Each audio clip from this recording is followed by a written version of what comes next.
Up next, our program guest, the Foreign Minister Julie Bishop. And while she joins us, here's some reaction to the news that former MP Wyatt Roy visited the front line in Iraq.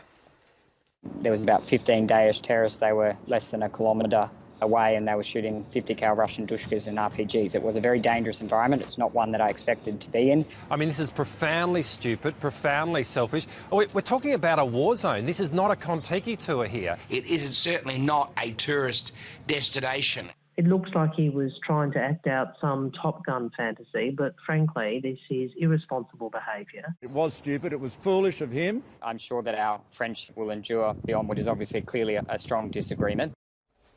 Julie Bishop, good morning. Welcome. Good morning. Thank you. The Courier Mail headline on Friday read, "ISIS almost killed me." The story pointed out that Wyatt Roy came under fire from ISIS. Now, he came under fire from you, as it turned out. You're clearly not impressed. Mr. Roy travelled to northern Iraq as a private citizen. He was not there in any official capacity. He was not there for work purposes. He was essentially a tourist. And by travelling to northern Iraq, it is one of the most dangerous hotspots on earth. He put himself at a very high risk of injury or death or capture by this terrorist organisation, ISIL, and we know what this organisation has done to those that it captures. And I think there would have been a very significant and justifiable public outcry if Australian government resources had to be diverted from the fight against ISIL in Iraq to rescue or evacuate Wyatt Roy because he was in such a dangerous situation. And given that until very recently he was a Member of Parliament, what sort of a message does that send more broadly?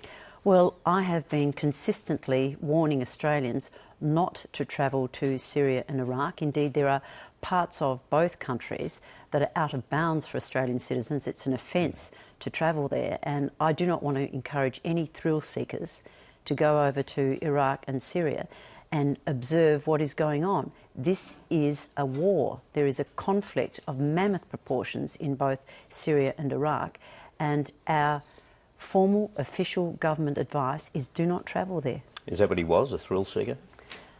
Well, I'm yet to understand the justification for him going to the northern part of Iraq, to the front line of the war between ISIL and the Peshmerga. All right, let's talk about the MH17